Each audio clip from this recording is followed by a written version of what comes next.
ಶಾಪಗಳು ಮತ್ತು ಫಲ, ಗೋಚರ ಮತ್ತು ಅಗೋಚರ ಶಾಪಗಳು. ಮಾತಾಪಿತೃಶಾಪ. ಯಾವ ಮಕ್ಕಳು ಜವಾಬ್ದಾರಿ ಬಂದ ಮೇಲೆ ತಂದೆ ತಾಯಿಗಳನ್ನು ಸರಿಯಾಗಿ ನೋಡಿಕೊಳ್ಳುವುದಿಲ್ಲವೋ, ವೃದ್ಧಾಪ್ಯದ ತಂದೆ ತಾಯಿಗಳು ಬದುಕಿರುವಾಗ ಮಕ್ಕಳು ಬೇರೆ ಮನೆ ಮಾಡಿಕೊಂಡು ಸಂಸಾರ ಮಾಡುತ್ತಾರೆಯೋ, ತಂದೆ ತಾಯಿಗಳ ಮನಸ್ಸು ನೋಯಿಸಿದ ಮಕ್ಕಳು, ಕೊಂಕು ಮಾತನಾಡಿ ತಿರಸ್ಕಾರದಿಂದ ನೋಯಿಸಿದ್ದರೂ ಬರುತ್ತದೆ. ತಂದೆ ತಾಯಿಗಳ ಪಾಲನೆ ಪೋಷಣೆ ಮಾಡದ ಮಕ್ಕಳು, ತಂದೆ ತಾಯಿಯರನ್ನು ಅಗಲಿಸಿದ ಮಕ್ಕಳು, ತಂದೆ ತಾಯಿಯರ ಅಂತಿಮ ಕಾರ್ಯ ಮಾಡದ ಮಕ್ಕಳು, ತಂದೆ ತಾಯಿಯರ ನಂತರ ಶ್ರಾದ್ದ ಮಾಡದ ಮಕ್ಕಳು ಇತ್ಯಾದಿ.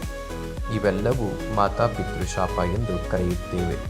ಈ ದೋಷ ಇದ್ದರೆ ಮನೆಯು ಏಳಿಗೆಯಾಗುವುದಿಲ್ಲ, ಮಕ್ಕಳ ಏಳಿಗೆಯಾಗುವುದಿಲ್ಲ, ಸಂತಾನ ದೋಷವೂ ಆಗಬಹುದು, ನೆಮ್ಮದಿ ಇರದ ದಾರಿದ್ರ್ಯದ ಜೀವನ.